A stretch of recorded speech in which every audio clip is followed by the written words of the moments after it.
আপা আমার খুব বিব্রত বোধ মনে হয়। একটা আদেশ এটা কিন্তু নতুন সংশোধিত না। বিদেশি নাগরিক, ঋণ খেলাপি বা এমন এক দ্বৈত নাগরিক যাই হোক, আপনার দরকার এটা সংশোধন করে নিতাম। যেহেতু সরকারের হুম, মধ্যে দ্বৈত নাগরিক আছে, তা আমরা করতে পারতাম। করে নিয়েই করতাম। আইন করে আইন ভঙ্গ করা এটা কিন্তু সভ্য মানুষের জন্য কাম্য না। হুম, এখন কথা হলো দ্বৈত নাগরিক আমাদের কালচারে একটা মানে গর্বের জায়গায় হইছে। বাংলাদেশ থেকে আমেরিকার সিটিজেনশিপ হবো। অনেক সেনাবাহিনী অফিসারও খুব গর্ববোধ করে আমেরিকার সিটিজেনশিপ তার একটা বাচ্চারা আছে বা তার যাওয়ার ইচ্ছা আছে।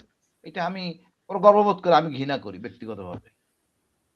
তো এই ক্ষেত্রে যেহেতু আমাদের পুরা সমাজ ব্যবস্থা মনে করে আমরা খুব খারাপ অবস্থায় আছি, আমাদের একটু উন্নত রাষ্ট্রের নাগরিক হলে ভালো লাগে, যেটা মনে হাবিব ভাইও বলছেন যে জিনিসটা যে ভালো ব্যবস্থা মানে ভালো না থাকলে বাংলাদেশে বিদেশে চলে যায়। তো সবকিছু না মিলে একটা তবে কথা এটা এগুলো আমরা দেখি। এটা উনি ভুল বলছে, এই কথার সাথে আমি একমত না যে ভালো অবস্থায় না থাকলে হ্যাঁ, সেটাই বাংলাদেশে আপা।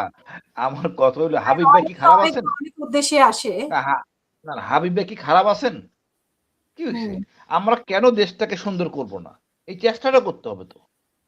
এইটা কথা। আমরা খারাপ থাকবো কেন? এটাকে ভালো হুম, করব। এই জন্য তো বিপ্লব, সংস্কার। তা আমি কথা হলো ডক্টর ইউনূসের উচিত ছিল এই জায়গায় হাত দেওয়া। আমি যেটা পারব না সেটা আমি করব না। ওই যে নাগরিক দ্বৈত নাগরিকটা দিয়ে দেওয়া উচিত ছিল। কিন্তু উনারাই গ্যাঞ্জামের করছেন, উনারা শাসন করতেছেন। তো উনারা এটা করা উচিত ছিল। এখনো সময় আছে। করে দেখ, অধ্যাদেশের মাধ্যমে ঝামেলাটা মিটে যায়। বাট ঋণ খেলাপি প্রশ্নে আপা কোনো রকম ছাড় দেওয়ার অবকাশ নাই। ঋণ হুম, খেলাপি সে তো এমনি চোর, টাকা নেয় না, চুরি করছে। তাকে আমি আবার সুযোগ করে দিচ্ছি আরো চুরি করার জন্য। এটা নৈতিকতা প্রশ্নে কোনো রকম ছাড় দেওয়ার কোনো অবকাশ নাই। আমি মনে করবি এনসিপি কি শক্তিশালী না বড় কথা না। এনসিপি ডাক দিলে মানুষ আসবে। দুটা তিনটা ছেলে এনসিপির হাতে খারাপ হয়েছে, আম জনতা হয় নাই। ঢাকা ইউনিভার্সিটির ছাত্ররা আছে, সবাই সচেতন, সচেতন মানে সুশীল নাগরিক না, আমি বলবো যে যারা সচেতন নাগরিক তারাও মনে করবে একটা ঋণ খেলাপিকে আনা মানে হলো গিয়া সে টাকা চুরি করবে এবং তার ঋণ খেলাপি দায় মুক্তি নেবে। হুম। আর একটা জিনিস আপা বললেন 25 লাখ টাকার কথা, হ্যাঁ এই জায়গা ওনাকে একটু ছাড় দেওয়া উচিত। কেউ যদি বেশি খরচ করতে চায়, যে স্বাভাবিক নিয়মে 26 1 কোটি টাকা খরচ হয়, 26 লক্ষ 5 কোটি টাকা 26 খরচ, লক্ষ টাকা। মানে আপা এটা আসলে কেন এত টাকা খরচ করব? অসৎ উদ্দেশ্য। আমি কিন্তু টাকাটা তো রিটার্ন আপনি দেব, দেখেন চুরি 26 করব। লক্ষ কিন্তু থাকে না। আপনি আসিফ মাহমুদের কথাই যদি ধরেন, সেই তো বলছে যে 10 কোটি 20 কোটি টাকা লাগে। তো সেখানে 26 আমার লক্ষ কথা হলো কিভাবে সম্ভব থাকে? সেইটা যেটা অবাস্তব কথা বলতে লাভ নাই। সেই পরিবেশটা সৃষ্টি করে দেন। অবশ্য করছে, পোস্টারিং করা যাবে না, অন্যান্য কিছু করা যাবে না। বাট আরো অনেক ব্যাপার আছে আপা। এই যে গাড়ির তেলের খরচ হয়ে যায় 25 লাখ টাকা। শুধু তেলের খরচ। হুম, আমরা আপনাদের লন্ডনে তো মানুষের নির্বাচন করে আপা। সেখানে আর আমাদের পার্থক্যটা কি? পার্থক্যটা মূল সময় জায়গায় আমরা আসি। ওখানে মনে করেন সবাই কাজ করে। জানে এই লোকটা দাঁড়াইছে, তাকে সে ভোট দেয় ওই দিনকে। কিন্তু আমার হুম, দেশে হয় কি, লোক বেকার। বেকার লোককে দলে নেয়, মানি না মানবো না, মোটরসাইকেল কিনে, এগুলি খরচ বেশি। তা আমার হুম। দেশের মূল সমস্যা হলো বেকার সমস্যা। এই সমস্যাটা সমাধান করলে দেখবেন যে নির্বাচনে মাঠ গরম করার লোক পাওয়া যাবে না। তারপরে বলবো আপা, একটা সরকার এতদিন এত প্রচেষ্টা করার পরে যদি এরকম আমাদের হতাশা হইতে হয় ঋণ খেলাপি এবং দ্বৈত নাগরিক, এটা সরকার সরকারের কেন সিদ্ধান্ত এই আসা উচিত। জায়গাগুলোতে কেন ইয়ে করতে পারলো না? এই জায়গাগুলো কেন সমাধান করতে পারলো না? মানে সংস্কার তো আমরা জানি যে সংস্কার এগুলোই তো সংস্কার করার কথা। তো সেই সংস্কারগুলো আপা ঠিকমতো কেন করলো না? এগুলি সব সমস্যা আলে রিয়াজ করছে আপা, যে এই সম্বন্ধে কোনো জ্ঞান নাই। আলে রিয়াজকে ভোট দিতে কখন আমার সন্দেহ আছে। আমাদের ভোটের কালচারটা দেখেন আপা। আমি তো ভোটে যাব না আপা এত লাইনে দাঁড়ায় কষ্ট করে ভোট দিতে। আমাদের ভোটের কালচারটাকে সুন্দর করতে হবে তো। 12 কোটি লোকের দেশ, 18 কোটি লোকের দেশ, 12 কোটি ভোটার। আপনি চিন্তা করেন, এমন কোন সিস্টেম করতে হবে। তারপরে আপনি মনে করেন আপনি যে দ্বৈত নাগরিক বললেন, আপনি বিদেশিদের ভোট নিচ্ছেন ব্যালটের মাধ্যমে, অবশ্যই দ্বৈত নাগরিক অ্যালাউ করতে হবে আপনার। তার জন্য হুম। চার্জ দিয়ে দেন, ফি ফি ফি বেশি দেন, মানে চার্জ বেশি নেন, অসুবিধা নাই, যেহেতু বিদেশে কারণ থাকে দ্বৈত টাকা পয়সা বেশি। নাগরিকত্ব যদি অপরাধ হয়ে থাকে তাহলে তো আপনার এটাও আপনি অপরাধ। হ্যাঁ রেমিটেন্স বিদেশি রেমিটেন্স নাগরিক, তো পাঠাচ্ছে হ্যাঁ প্রবাসীরা। হ্যাঁ আর হ্যাঁ, যদি নাই অবশ্যই অবশ্যই। সেটাও তো আইন করে দিতে পারে যে না এরা অংশগ্রহণ করতেই পারবে না। হ্যাঁ সেটা তো মানে কঠিন সত্তার ব্যাপার। আপনি নিজে সৎ নয় কেমনে পারবেন? আপনি যেহেতু আপনি বিদেশিদের ভোটার একটা সিস্টেম করছেন, সেই ক্ষেত্রে আপনার প্রতিনিধি দিতে পারেন। চেঞ্জ করেন আদেশ অধ্যাদেশের মাধ্যমে। এটা তো এমন খুব হুম, ডিফিকাল্ট কাজ না।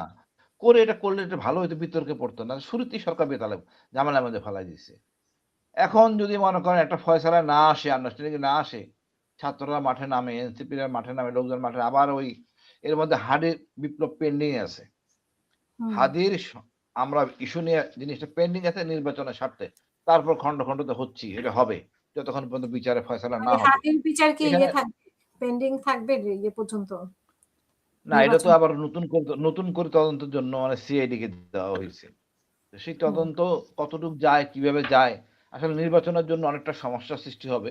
তারপর আমি মনে করি সরকার যদি স্কোপ করে দেয় আন্দোলন করার জন্য, আমার তো মনে হয় নির্বাচন হবে না। এরপর দেখেন ওই শাহজালাল বিশ্ববিদ্যালয়ের মনে হয় নির্বাচন স্থগিত নিয়ে স্থগিত করা হয়েছে। চুবাতে চলতে, হ্যাঁ, স্থগিত। এগুলি কইরে তো আসলে আমরা বুঝতেছি। তারপর যেই প্রোটোকল দিচ্ছেন আপনি বিএনপিকে, তাহলে বৈষম্য করে ফেললেন আপনি। লেভেল প্লেইং ফিল্ড করলেন না তো। জামাতের এগুলি আমি আছে। সহ ৭ জনের জন্য তো প্রটোকল চেয়েছে, নিরাপত্তা চেয়েছে, রাষ্ট্রীয় প্রোটোকল নিরাপত্তা। যে কেউ চাইলেই নিতে পারে, কোনো অসুবিধা নাই। প্রোটোকল হুম, যে কেউ যদি চায় আমি নিরাপত্তায় ভুগতেছি, আমাকে নিরাপত্তা দেওয়া হোক, দিবে পুলিশ। অতএব সরকার আকৃষ্ট হইয়া যা দিচ্ছেন বিএনপির প্রধানের জন্য, এটা আসলে দৃষ্টিকটু। বিএনপির এখন কি উচিত এ থেকে সরকার সরে দিচ্ছে আসা। নাকি, সরকার দিচ্ছে নাকি উনি নিজের খরচে নিজে রেখেছেন? না, না, না, নিজের খরচে নিল, আমি তো জানি আপু অনেক কিছু, কারা গাড়ির তেলের পয়সা দিচ্ছে, সবই তো আমরা জানি। আমি বলতে পারতেছি হুম, না, মানে সব বলা উচিত না।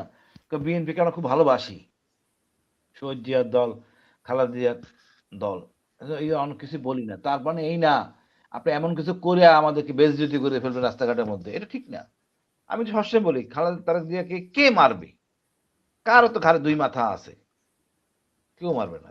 কারণ ছাড়া ওনাকে ভীতু করে এই নিরাপত্তা করে ওনাকে বিপদে ফেলতেছে, আমি মনে করি তাই। ওনাকে বিপদে ফেলতেছে কারণ ছাড়া। এখন এখন তারেক সাহেব তো কখনো হাদির মতো এরকম রিক্সা করে চলবেন না যে গুলি খাইতে হবে, বা হাদি যে আচরণ করতো তারেক সাহেব ওরকমটা করবেন না। তো খালি খালি মানে এগুলি করার কোনো কারণ নাই। তারপরে দেখেন ৫০ জনের লিস্ট, হিট লিস্ট, এগুলি হুম। সব হলো গিয়া নোংরামি, অতিরিক্ত বাড়াবাড়ি নোংরামি। আসলে কি সরকার লিস্ট আছে? হাদি হত্যা হয়েছে তো ১ মাসের বেশি হয়ে গেছে। এরপরে তো আর লিস্টের কোনো কিছু আমরা দেখলাম না।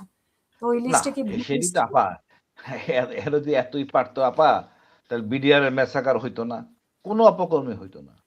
আমাদের গোয়েন্দাটা ঠিকমতো গড়ে ওঠে নাই। গোয়েন্দাটা হচ্ছে দলীয়। এইসব জিনিস আমরা সংস্কার করি নাই, মেইন জিনিসগুলি। যে জিনিসগুলো যে হাসিনা ফ্যাসিস্ট হয়েছিল, ফ্যাসিস্ট যাদের কারণে হয়, এই জায়গাগুলি সংস্কার করার দরকার ছিল। ডক্টর ইউনূস এই জায়গাগুলো অ্যাড্রেস করেন নাই। যার জন্য এই সমস্যাগুলো হচ্ছে। তা আমরা তারপরেও চাইবো দেশে শান্তি থাকুক, জনগণ যেন স্বাচ্ছন্দ্যে ভোট দিতে পারে। বাট বৈষম্য থাকলে ভোট দিবে না তো লোকজন, উৎসাহ হারায় ফেলবে। আমি যদি মনে করি যে বিএনপি ক্ষমতায় যাবে, তাহলে তো আমি অন্য মতাদর্শের লোক হলে মাঠে যাবো না ভোট দিতে।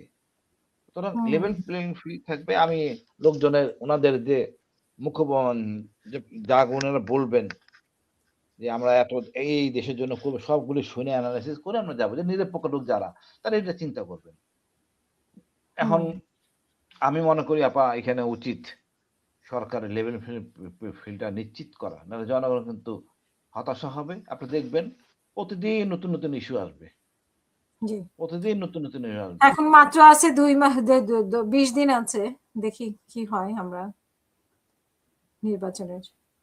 কালকেই তো একটা কিছু এসপার হবে। মানে কালকের। কালকে এসপার ওসপার যাই হোক, দেখেন আপা, ওই হুম, আপনি যখনই বলবেন, এই দেখেন আমাদের হুজুররা এই ঝামেলাগুলি করলো, ধর্ম নিয়ে বাড়াবাড়ি, ধর্মের সাথে রাষ্ট্রপ্রধানের কোন, দেশের কোনো রাষ্ট্র ধর্ম হয় না, দেশ নিরপেক্ষ, হুম, এটা নিরাকার। মানুষ হলে আমাদের ধর্ম হলো আমার ব্যক্তিগত, বাট আমি ধর্ম পালন করতে যাতে কোনো ক্ষতিগ্রস্ত না হই, বিভ্রান্ত না হই, এটা দেশ নিশ্চিত করবে। মনে করেন আমি হিজাব দিব, রাষ্ট্র ওই দেশের আমাদের কোনো ফার্মের এমডি বলতে পারবে না এখানে হিজাব চলবে না, এটা বলতে পারবে না। এটা হলো রাষ্ট্রের কাজ। আমি বিকালে বাজারে যাব, আমার নামাজ পড়তে ইচ্ছা করতেছে, যাতে নামাজ পড়ার জায়গা পাই, এটা দেশ নিশ্চিত করবে। এর চেয়ে বেশি ধর্ম পালনে আমি মনে করি না বাধা দেয় ধর্ম, ইসলামী রাষ্ট্রের। হ্যাঁ, ইসলামের বিচার ব্যবস্থাটা লোকে ভিন্ন, যেটা কিন্তু তড়িৎ বিচার ধর্ম করে। নিয়ে আপনার মনে হয় না যে আমাদের ইসলামিক দলগুলোই বেশি বাড়াবাড়ি করেছে? এবং এখন যে নারী প্রার্থী ইসলামিক দেয়নি সেটাও কি মানে ধর্মের বাড়াবাড়ির জন্য নাকি আসলে নারী এটা প্রার্থী এটা আপা এটা নারী পার্টি না, দেখেন ঢাকা ইউনিভার্সিটিতে চাকমা টাকমা দেওয়া হয়েছে, এই কালচারটা গড়ে ওঠে নাই, এই কালচারটা গড়ে ওঠে নাই। এদেরকে এটা করতে হবে, যে এই দেশে 50% নারী, 50% ভোট হলো নারীর। নারীকে আপনি উন্নয়নে অংশীদার রাখতে হবে, আপনার প্রত্যেকটা জায়গায় নারীকে রাখতে হবে। এক অর্ধেক নাও, তিনি এখন অর্ধেক, যদি পারেন তো অর্ধেক পুরাটাই নেবেন, দরকার বেশি নেবেন। হুম, যেমন আমি মনে করি পুলিশে নারীর সংখ্যা বেশি হওয়া উচিত, নারীরা নির্যাতিত হবে না, অন্যায় জুলুম হবে না। নারী 50% না, 70% নারী হওয়া উচিত পুলিশে, ব্যাংকে, এই সম্পূর্ণ নারীদের দিয়ে দেওয়া উচিত। এখানে শ্রমিকের মানে পুলিশ বসে কাজ করা যেগুলি মেয়ে পুলিশ করবে, সমস্যা নাই তো। লাভ জাপ দেওয়ার জন্য তো আমাদের আছে আর্ম পুলিশ ব্যাটালিয়ন, তারা করবে। হুম, অন্তত নারী জুলুম করবে কম, আমাদের এরকম আস্থা থাকে নারী মায়ের জাত, তো নারীরা জুলুম করবে কম। তারপর মনে করো আপা, এই যে হুজুর যত বাড়াবাড়ি আমাদের ধর্মীয় নেতাদের জন্য, এদের হুম, একটা অভ্যাস, মাদ্রাসা যাবেন এই শুরু থেকে জুব্বা পরে, জুব্বা কেন পড়তে হবে? ইসলাম হুম, মানে তো জুব্বা না। এগুলিতে আমাদের ন্যারেটিভ দেয়, জঙ্গি ন্যারেটিভ, কারণ আমরা আমরা এই ন্যারেটিভ গুলো সৃষ্টি করে দেই। আমি কেন প্যান্ট শার্ট পরে যাব না? হুম, আজকে জামাত ইসলামের আমির ডাক্তার মানুষ, হুম, সেকেন্ড ম্যান ডাক্তার মানুষ, আলহামদুলিল্লাহ। তাই আজকে মনে করেন জামাত এতখানি লাইমলাইটে আসছে, ওনারা কথা যুগোপযোগী বলতে পারেন, সবকিছু ধর্ম হুম, দিয়ে রেফারেন্স দিলে হবে না। আল্লাহ হুম, ভরসা আপা, আমি মনে করি হুম। হয়তো